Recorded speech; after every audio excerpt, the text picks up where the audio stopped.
नमस्कार जी। मेरा नाम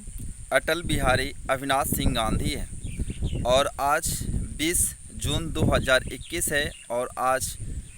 रविवार है। Happy Sunday to all of you. आज मैं इस वीडियो के माध्यम से जो भी हमारे किसान भाई, जो भी लोग बैठे हुए हैं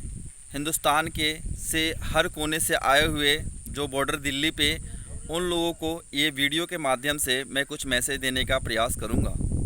आप लोगों को सबसे पहले मैं धन्यवाद करता हूं कि आप लोगों ने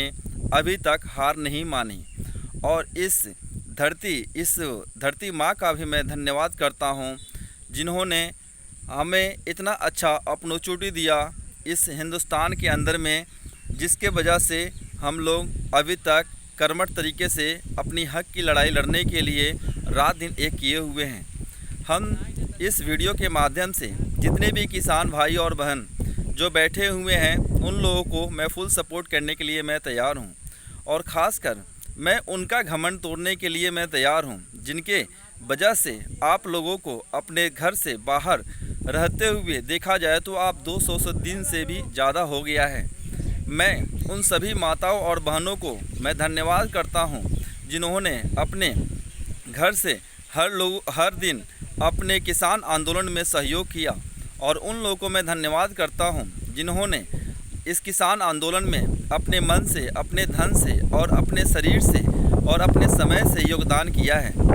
और ये मैं आप लोगों को निश्चिंत करता हूं कि ये जो अहंकारी पुरुष और ये जो सरकार है, आने वाले समय में इसका हर्ष ऐसा होगा जैसा हर्ष हिंदुस्तान के धरती पे ही जो अहंकारी पुरुष पहले हुआ करते थे, उनकी सत्ता का नष्ट हुआ, उसी तरह मोदी सरकार का भी सत्ता का नष्ट होगा। और इसी आंदोलन के साथ ऐसा हिंदुस्तान के अंदर में एक ऐसा किरण उदय होगा जिस हिंदुस्तान के अंदर में 20 सालों तक कोई भी एक भी रैली होने की नौबत नहीं आएगी। और ये जो पुरुष जिनका नाम है मोदी जी, उनको यही लगता है कि हिंदुस्तान के अंदर में अभी ऐसा कोई भी शख्स नहीं है जो मेरे से ज़्यादा भाषण दे दे, जो मेरे से ज़्यादा टैलेंटेड हो, जो मेरे से ज़्यादा पावरफुल हो और मेरे नहीं रहने पे हिंदुस्तान को चलाने वाला हिंदुस्तान के अंदर में अभी पैदा ही नहीं हुआ है। तो ये उनकी सबसे बड़ी घमंड और सबसे बड़ी अहंकार है। एक दिन आप लोग देखते जाइएगा कि हिंदुस्तान के अंदर में ऐसे शख्स का उदय होगा जिस शख्स की कल्पना आपने कभी किया भी नहीं था, और ऐसे सरकार बनेगी जिस सरकार का कल्पना आपने कभी सपनों में भी नहीं सोचा था। मैं जब भी चाहूं तब मोदी सरकार की घमंड और उनकी अहंकार 20 से 40 मिनट के अंदर में मैं तोड़ सकता हूं और मैं जब चाहूं तब मैं मोदी सरकार गिरा भी सकता हूं और मैं जब चाहूं तब मैं मोदी सरकार का तख्ता पलट भी कर सकता हूं और जब मैं चाहूं तब मैं हिंदुस्तान की जितने भी दुख की कारण है उस सब का मैं अंत भी कर सकता हूं।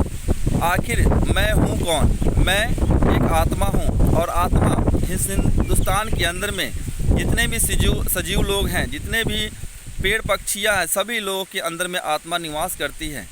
और इस आत्मा की बदौलत ही हिंदुस्तान के अंदर में एक ऐसा शख्स है जो शख्स हिंदुस्तान के लोगों पे राज करते हुए 7 सालों से आ रहा है। और वो शख्स, उसको यही लगता है कि जैसे मैंने पहले सालों से लोगों को मूर्ख बनाते हुए आ रहा हूँ और आगे भी मूर्ख बनाते हुए रहूँगा और 2024 में भी फिर से मैं मूर्ख बना लूँगा, जैसे मैंने 2019 में मूर्ख बनाया था हिंदुस्तान वासियों को, तो अब ये होने वाला नहीं है। हिंदुस्तान की जो आज के डेट में जो सिचुएशंस है, ऐसा सिचुएशन 70 साल पहले भी नहीं हुआ करता था जो इतना दयनीय सिचुएशन है। आखिर इस हिंदुस्तान की जो दयनीय सिचुएशंस का कारण कोई है तो वहाँ की जो सरकार और वहाँ की जो सरकार का मुखिया है।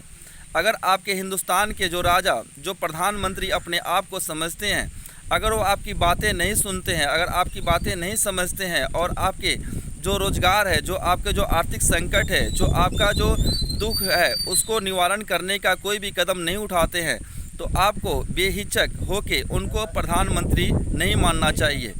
अगर आप चाहें तो हिंदुस्तान की जो सत्ता परिवर्तन करना चाहते हैं तो आपको ऐसे शख्स पे विश्वास करना पड़ेगा, आपको ऐसे शख्स पे का खोज करना पड़ेगा जो सत्ता चला सके, जो आने वाले समय में आपका भविष्य उज्जवल कर सके और जिसका जो समय हो वो हिंदुस्तान के बिल्कुल समर्पित हो। मैं आप लोगों को निश्चिंत करता हूं कि ये मत सोचिए कि हिंदुस्तान के अंदर में सभी लोग चुप हैं और चुप रहने की वजह से हिंदुस्तान की जो आज की डेट में दुर्दशा है। किसी भी देश के अंदर में अगर वहाँ के जो शिक्षित लोग हैं वो कुछ कर सकते हैं, अगर वो चुप हैं तो समझ ले कि हिंदुस्तान की प्रगति कभी नहीं हो सकती है।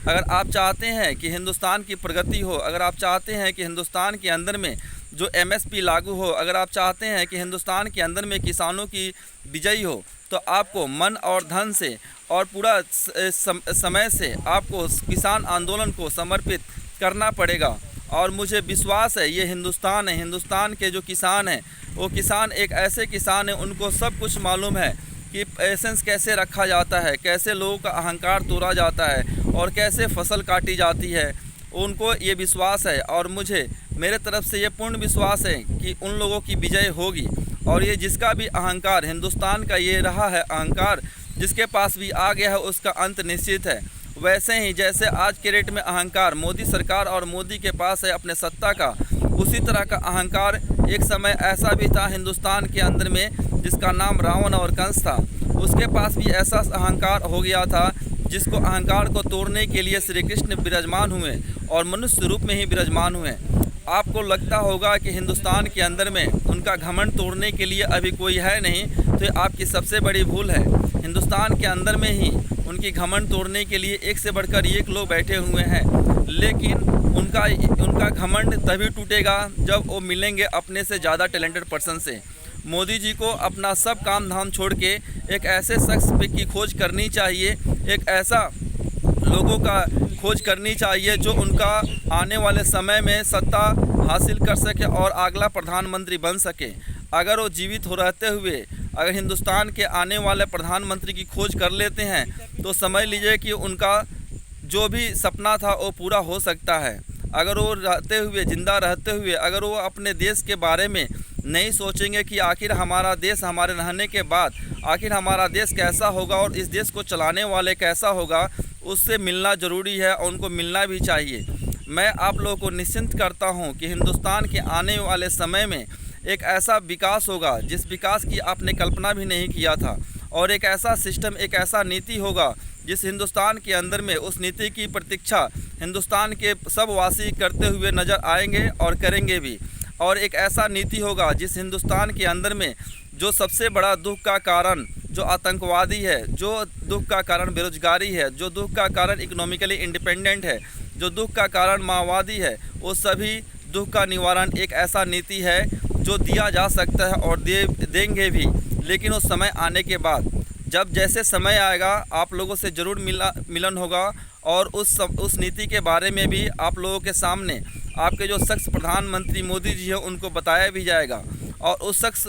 वो नीति के सुनते ही मुझे पूर्ण विश्वास है कि वो ना चाहते हुए भी वो अपना इस्तीफ़ा देंगे और जिस दिन वो मिलेंगे उसी दिन उनका इस्तीफ़ा तय है। ये आप लोग ध्यान रख के सुनिए। आज के लिए धन्यवाद। जय हिंद, जय भारत।